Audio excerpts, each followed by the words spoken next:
But impeachments have to be based on proof, not presumptions. That's the problem when you move towards impeachment on this abbreviated schedule that has not been explained to me. Why you want to set the record for the fastest impeachment. Fast is not good for impeachment. Narrow, fast impeachments have failed. President Trump has gone to Congress, to the courts. He's allowed to do that. We have 3 branches, not 2. I happen to agree with some of your criticism about President Trump, including that earlier quote where my colleagues talked about his saying that there's this Article 2, and he gives this overriding interpretation. I share that criticism. You're doing the same thing with Article 1.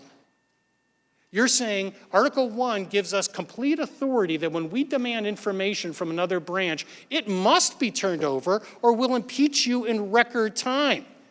On obstruction, I would encourage you to think about this. In Nixon, it did go to the courts, and Nixon lost. And that was the reason Nixon resigned.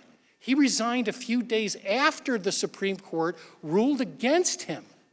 I can't emphasize this enough, and I'll say it just one more time. If you impeach a president, if you make a high crime and misdemeanor out of going to the courts, it is an abuse of power. It's your abuse of power. You're doing precisely what you're criticizing the president for doing. We have a 3rd branch that deals with conflicts of the other 2 branches. And what comes out of there and what you do with it is the very definition of legitimacy.